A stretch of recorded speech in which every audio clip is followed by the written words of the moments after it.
it's a good thing that Andy Taylor didn't carry a gun.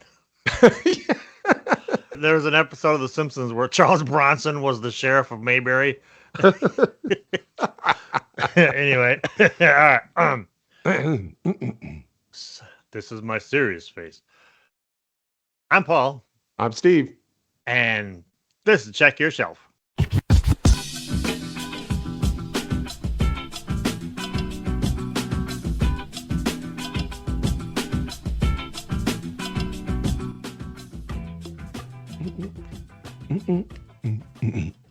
All right. Well, this week we're gonna do a reading report.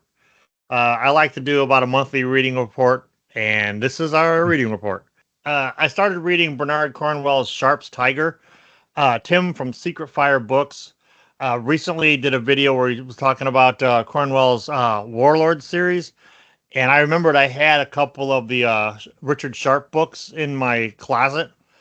And it's not exactly what I liked in my usual fare, but I'm trying to branch out, you know.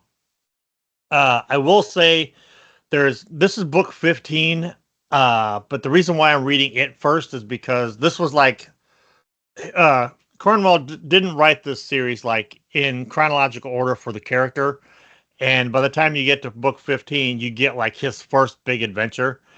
And this one takes place in India in 1799 during the British occupation of India. And Sharpe is a British soldier, but if you know anything about the British Army, they treated their men like dirt unless they were, you know, rich. And then they got to be officers and fun things like that. So Sharpe is basically just a private. And his primary motivation in this story, and I want to do a shelfie about it when I finish it, but Sharpe's primary motivation in this story is to go AWOL. Nice. But he gets embroiled in the infiltrating the city that the British Army is trying to basically sack. And I've only read about half of this the first time around, so I'm kind of excited to see how it ends. But I have a feeling it's going to end similar to Dogs of War, but I'll let you guys know when I finish it. Cool. But yeah, Steve, if you haven't read any of this, you will friggin' love it. Nice. Well, it fits in the let's get Steve to read stuff because, you know, I'm fascinated by that period of history, and I know very little about it. The British colonialization of India and leading up to the India's becoming independent is fascinating. So I'll probably check it out. The funny part for me is I've been between this book and some of the movies I've been watching. I was joking with my lady the other day. It's like I guess I've learned everything I need to know about the Civil War and World War I, and now I've moved on to the British occupation of India. Yeah. Yeah, well, to truly understand it, you kind of got to go back to Samaria, you know, in the like 2500, 3000 BCE. So, as will come as a surprise to absolutely no one, this is one of the physical books I've been picking up and reading lately. Mm-hmm. I read a lot of it on our camping trip. There was a moment where I was sitting there around the campfire, and I actually put on one of those flashlight things that you can put on your on a strap, and I'm like, well, this is silly. I have a Kindle, and these are all public domains. So whichever one I'm reading. So far, in case y'all have not been, in case you're new to our channel, so far I've read The Willows, and we did a wonderful program on The Willows. So go check that out.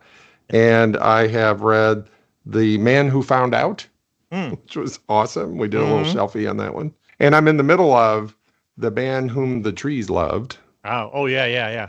And my introduction to Algernon Blackwood was The Wendigo. And that pretty much got me hooked.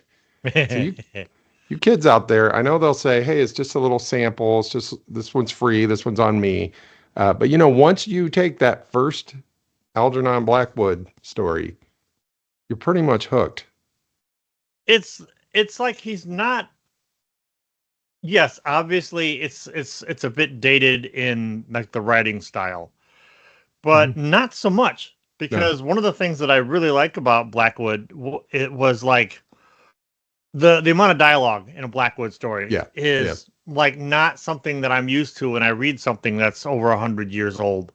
And I'm a big fan of dialogue. That's one of the things I liked about the Sharpe book is there's, the battles are kind of muted down for the local action of the main character and people around him, and they're dialogue heavy. And the dialogue is so well written. And the same thing with Blackwood. Blackwood's dialogue is great. The man who found out the conversations with him and the world renowned hypnotist are so casual and natural, Yeah. That's what I like about it. The other physical book is a book my son gave me for Christmas. Who ate the first oyster? And it's basically, and the subtitles, the extraordinary people behind the greatest firsts in history. I'm fascinated by the boundary conditions. So, like, who ate the first oyster? Who performed the first surgery? I'm gonna bet the person that ate the first oyster was a guy, and it was a bet. Gambling predated the first oyster, then, huh? Is what you're saying? Uh-huh. Well, let's find out. Page 25. Or what if gambling and eating the first oyster go hand in hand? We find that out. Yeah. Page 25. Who ate the first oyster? This and all subsequent events occurred after humans evolved. If the time of our species on Earth were a day, the first oyster was eaten at 10:53 in the morning. Oh, they ate it for breakfast, turns out. Yeah. 164,000 years ago. So somehow some archaeologists at the southern tip of Africa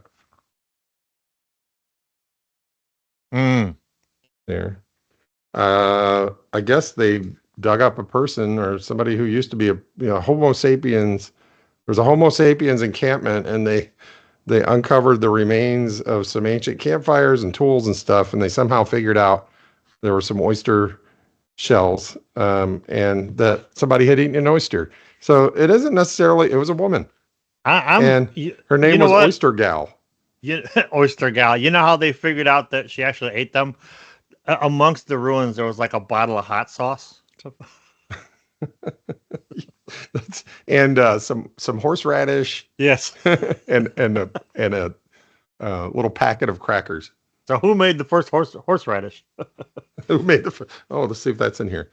This is kind of a cool book, and exactly. Yeah, I love those kind of books. My son knows me too well. It gives a timeline of human history and talks, and it to give you the feel, and then it keeps going. This is like that was all of history. This is like the last 20,000 years. And it puts things on a time. I love when they put things on a timeline, and then it shows you on a map. I love maps. It shows you where all the things happened. So this is the book that sits next to my chair in the family room. And if like people are watching something on TV that doesn't super interest me, like the Bachelor show or something like that, I'll just reach over and turn to a page and start reading about who ate the first oyster, who drank the first beer, who discovered fire, who discovered Hawaii. I guarantee the guy that drank the first beer also drank the second one. Yeah. Well, you know what we should do? If you guys out there, if you want each episode, Steve can read us a little passage of who did the first that and who did the first what for each. Happy to do that. Maybe we'll open the shows with that. Who told the first joke that we know of? Bet it was a dad. Dad. All right, so those are the physical books that I love those kind of books. Reading. Yeah.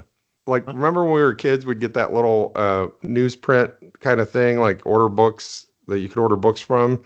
That is exactly the kind of book, in addition to Encyclopedia Brown and Choose Your Own Adventure books, I would pick out like some book like that, Yeah, yeah.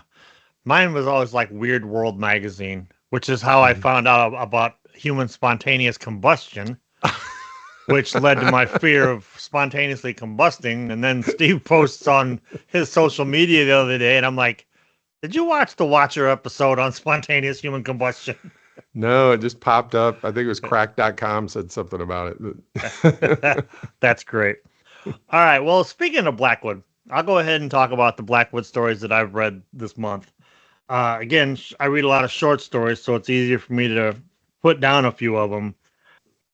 In my copy of Blackwood's Ancient Sorceries and Other Weird Stories, uh, I read The Glamour of the Snow to basically prep for our Dead of Winter, which we're going to do probably in January. I wanted to find out if it was suitable for it, and yes, it is. So I don't know if you've got Glamour of the Snow in your book, but maybe hold off on that till January because it's a great it's a great winter ghost story, and I think you'll love it because one, you've been skiing, and two, it takes place in the woods, and for all I know, you've been to where this place is located. But yeah, it's in here. Yeah, Page 79. if you want to read a nice ghost story, because it's it's great. I loved it a lot. I'm listening to two different audiobooks right now. Mm-hmm. One is the same one that I always listen to, Mm-hmm. which is the Expeditionary Force series. Mm-hmm. I don't know why. What are you on that book 37? Yeah. Well, there's still one out there that I plan on reading this year that I haven't read yet. And I think what I'm doing is I'm going through the whole series again, and then I'll be able to listen to that one in order. There's just something about it. The story, the people, the characters, there's plenty that I don't like. It won't stand the test of time. I'll put it that way. In 10 years, I will probably not be, although it feels like I've been doing this for 5 or 6 years, but in 10 years, I'll probably look back and go, why did I, as a leftist, and maybe it is just, it's escapism, right? That's exactly what it is, Steve. Same reason why I read the SOBs. Yeah. You know, I'm not a mercenary. I'm not a gun guy, but it's escapism. Yeah. The military is just too glorified. It's not overly glorified. It's not, I mean, we're not talking about the guy that wrote the Heinlein. You know, we're not, this isn't a Heinlein. And there's plenty of, like, the guy has the lead character has a good perspective on it. He's like, hey, I joined the military because I wanted money for college. I didn't join because I was like military guy. But he's like, now that I'm in it, you know, I'm in it. Right. And, but anyway, so that's still ongoing. The other one is interesting in that, and when I finish it, I think we can do an episode on it. And it's called River Road, and it's by a YouTuber who, built her following doing ASMR, and it's called her channel's Southern ASMR Sounds. And my son's been listening to her. Well, my daughter has too, but my son is like a really big fan, and he's been listening probably 5 years, 6 years from back when she just had a few subscribers.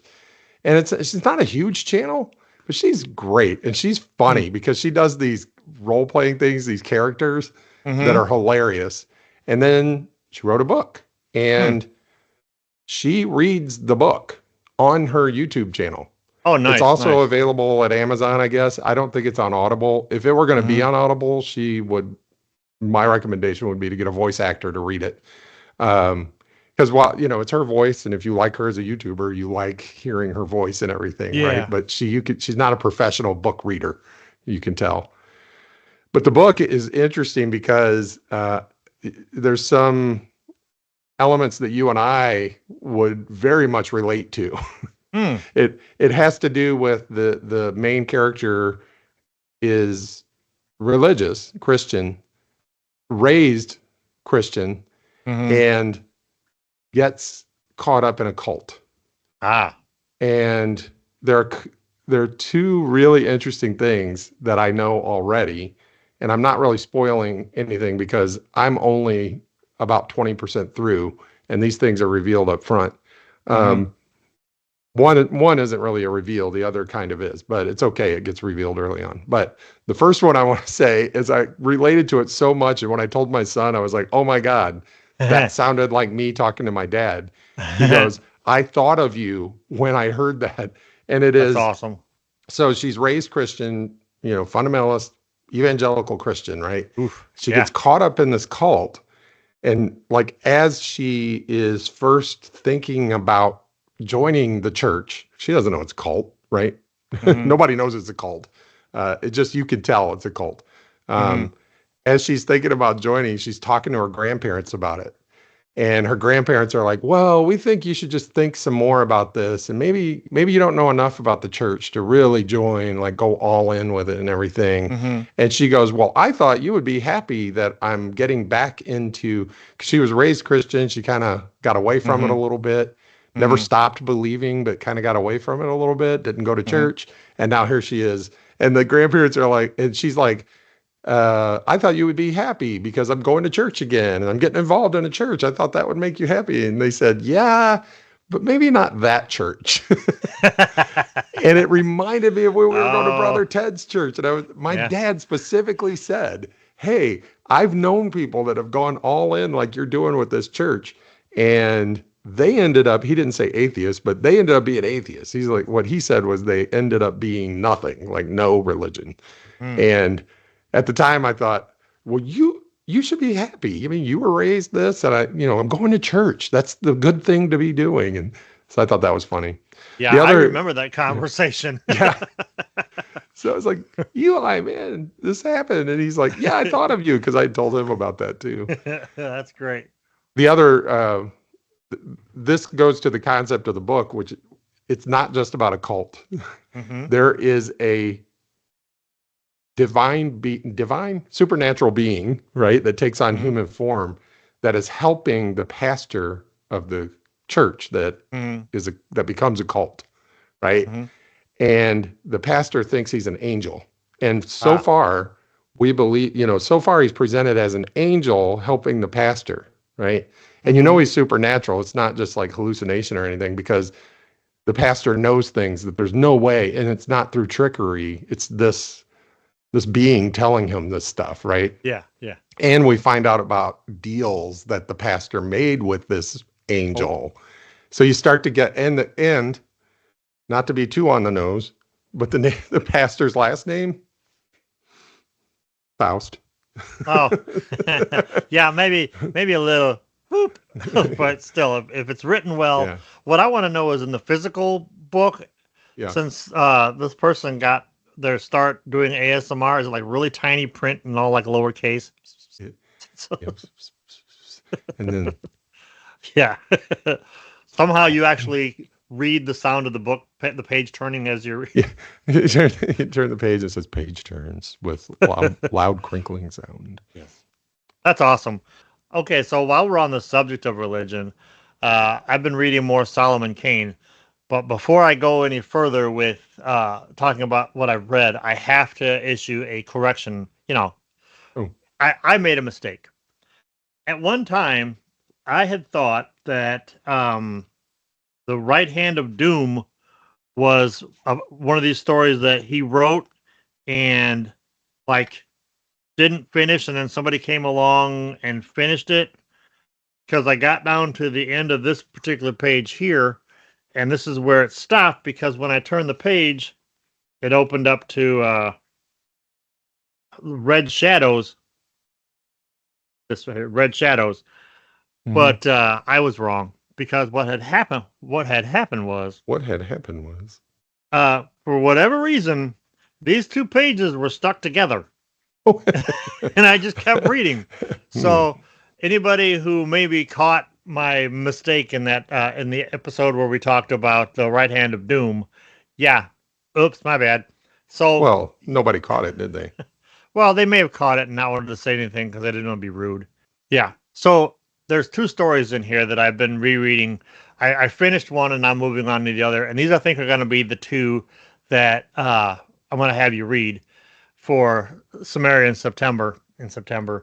The first one is Hills of the Dead, which is it's probably my favorite. Next to, now that I know that it's a full Howard story, The Right Hand of Doom is one of my absolute favorites. But Hills of the Dead is probably my favorite. You'll dig it, and you'll know why when you read it.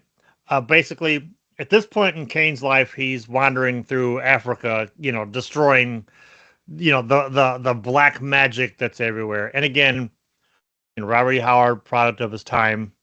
So if you're not comfortable with that kind of stuff, don't read it. I think the way Kane talks, there's a like a priest that he's talking to in Hills of the Dead, and the way he talks to the priest, I think more echoes the fact that Solomon Kane was a puritanical destroyer of evil, more so than maybe like Howard's philosophies on life. I don't know, but Hills of the Dead is great, and Wings in the Night, most people consider that one the best Solomon Kane story ever. But I only just started that one again. Again, I haven't read these since I got I got this book a couple months ago, and I just now started rereading the stories in them. But yeah, man, Hills of the Dead, the finale is like epic. Is all I'm going to say visually, because Howard paints with words. He would yell out as he was typing out his stories what he was writing, and I think, as with most Howard stories that I've read, they're better heard than read. But yeah, Hills of the Dead is nice, awesome. And then I have 2 Kindle books that I'm in the middle of. Okay. One is, well, not in the middle of. I finished one. It was Man in the High Castle, and we talked about that extensively. It's one of our longer videos, hence it'll probably be one of our less popular videos. That's why I had to put an intermission in it. It was so long.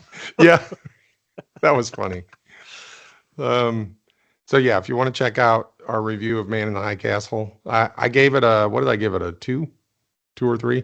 I gave it like a 3 or 4 on concept and like a 2 on writing style. I just can't get into Philip K. Dick's writing style. But yeah, and then the other one is, as will come again as no surprise, I was having some anxiety issues, and because a lot's happening right now in my life, and nothing bad. It's all good stuff. It's just like, well, some of it's kind of challenging, but it's all life change stuff. Yeah. Oh yeah. Yeah. You're about to go through some major life changes. Yeah, and I feel a certain way. I feel some kind of way about it, and so I started reading for comfort, Hitchhiker's Guide to the Galaxy yet again, and as often happens, there are a couple things that hit me a little different, and it was, strangely, the main characters. We all know the main characters: Ford Prefect, Arthur Dent, and I haven't even gotten to the point where they start meeting the other main characters yet. But 2 characters hit me a little different this time. One was Prosser, the guy from the government who is there to oversee the demolishing of Arthur's house on Earth. Yeah. That guy, who is through some quirk of geo something or other, is a direct line blood descendant of Genghis Khan. Yes. And he doesn't know why. He always feels like he can't fully be as aggressive as he wants with things. Like he just wants to slice people's heads off and go thunderous. See his enemies driven before him. What did Conan say? See his enemies driven before him. The lamentation of the women. Yeah, but he's stuck in this bureaucratic job that has really no point to it, and he's just. I feel for the guy because he's like, I want to claw my way to middle management. And he ends up just going along to get along with stuff. So I felt for him. And the other guy I felt for was the barkeep, where they run in and order 6 pints of bitter because and they don't have much time because the world's about to end. And the guy's like, oh, so I guess that's lucky for Arsenal because they were going to get beat in the upcoming game. And he's like, and Ford goes, no, it's really not lucky for them. No. I guess it depends on how you look at it, but no. And then he gives them a £5 note for 6 pints of bitter, which in the early 80s or late 70s was probably an awful lot. And he told them to keep it. Yeah. And that's what tipped the barkeep off that Ford wasn't kidding, that the world was about to end. And all the barkeep does is he goes, all right, well, that's last orders then. Yep. And I felt for the barkeep because, again, he's just like wanting to run his little bar, and he finds out. He's like, would it help if I put a bag over my head? Or can I put a bag over my head? He's like, yeah, if you want. He's like, will it help? And he's like, no, it won't. Anyways, that's what I've been reading this July. It's funny. Your Hitchhiker's Guide, and I dearly love Hitchhiker's Guide. Mm-hmm. Hitchhiker's Guide is my Face in the Frost. Nice. Which, yes, which it is. I want to do. I've talked about this before. I want to do a review of this with you, me, and Mark from Return of the Son of the show. Mhm. So one of these days when you're up here, we'll go to his house and set up a 3-way and record it. But I'm not. I won't go into it because I haven't read it and that'd be cheating. But I just thought that's funny how we glom on to certain books. Yes. You know. It's like binge watching The Office. You know. Yeah. You know exactly. what's going to happen. Yeah.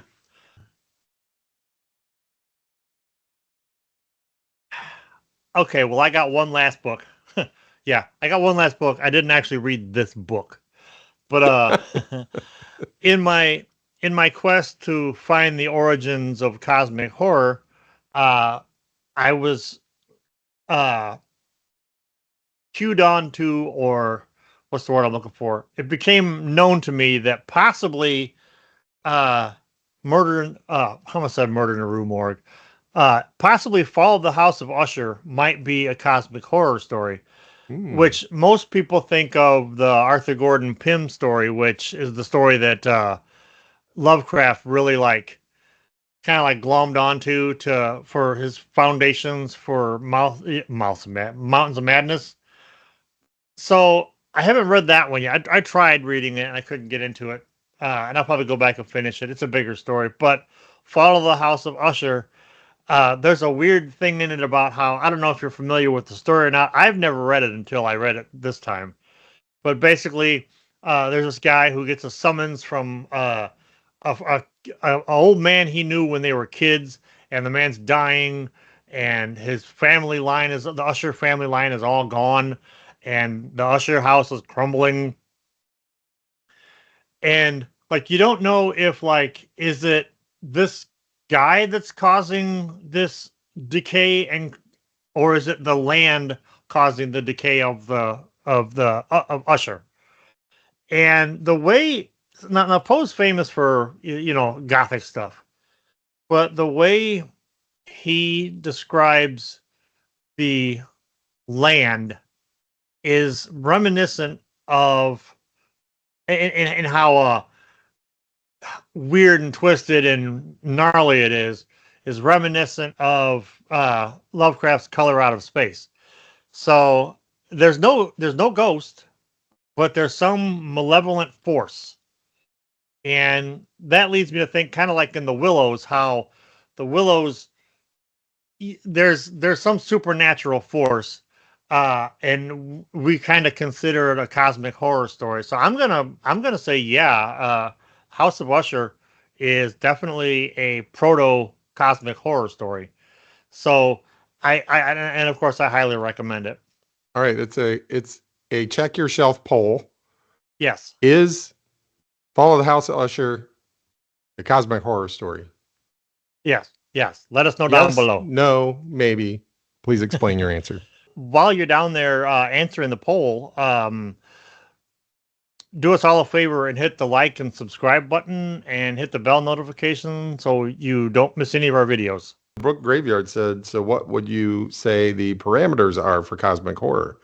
There's a book called The Greatest Adventure by John Taine, and it has some moments that remind me of Mountains of Madness. And shout out to Tim from Secret Fire, had a great comment on The Willows review. Oh, yeah. Where he mentioned Poe, and he also talked about, let's see, I'm looking at the comment now. He's already a big fan of Poe and Lovecraft, so he's assuming he would like Blackwood. The answer is, I think you'll love Blackwood if you love Poe. Yeah. And so yeah, shout out. Thank you for that comment. Yeah, he's kind of a hybrid of the two.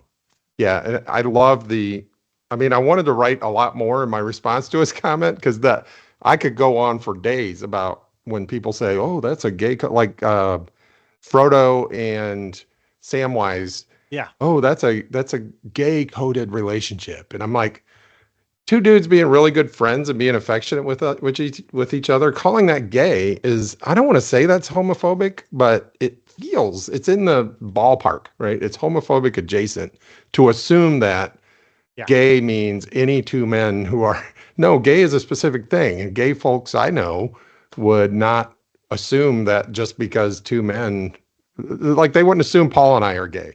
It's more like straight people who don't get it might assume Paul and I are gay.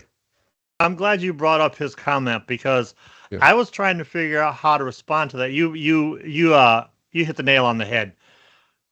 But my problem is when I go to comment on people's when I send texts or messages or anything, if I don't know you well enough, I somehow in my brain I assume you know me well enough to know when I'm being silly and when I'm not. Yeah. And I've gotten in trouble that way before. So yeah, I don't want to do that to Tim. Tim's pretty cool. As have I. You called me out on it recently, and I was like, oh, that's a good point. How many people don't know me well enough? And I gotta watch out. Anyway. Yeah. It's a lifelong struggle. Yeah, if you want to get called out on a future episode, or you want a shout out, be like Tim. And go check out his channel. Yeah. Go check out Secret Fire Books. Check out the Book Graveyard too. He's awesome. They're great guys. All right. Well, that's gonna close the cover on this episode of the Return of the Son of the Shelf. Reading report. Return of the Son of the Shelf. I didn't even catch that when you said it. Yeah, we were recording. Mark and I were recording last night, and man, I was all over the place. I'm like, check your Son of the Show. Check your Son of the. Anyway, I'm Paul. I'm Steve. And the next time you're looking for something to read, check your shelf.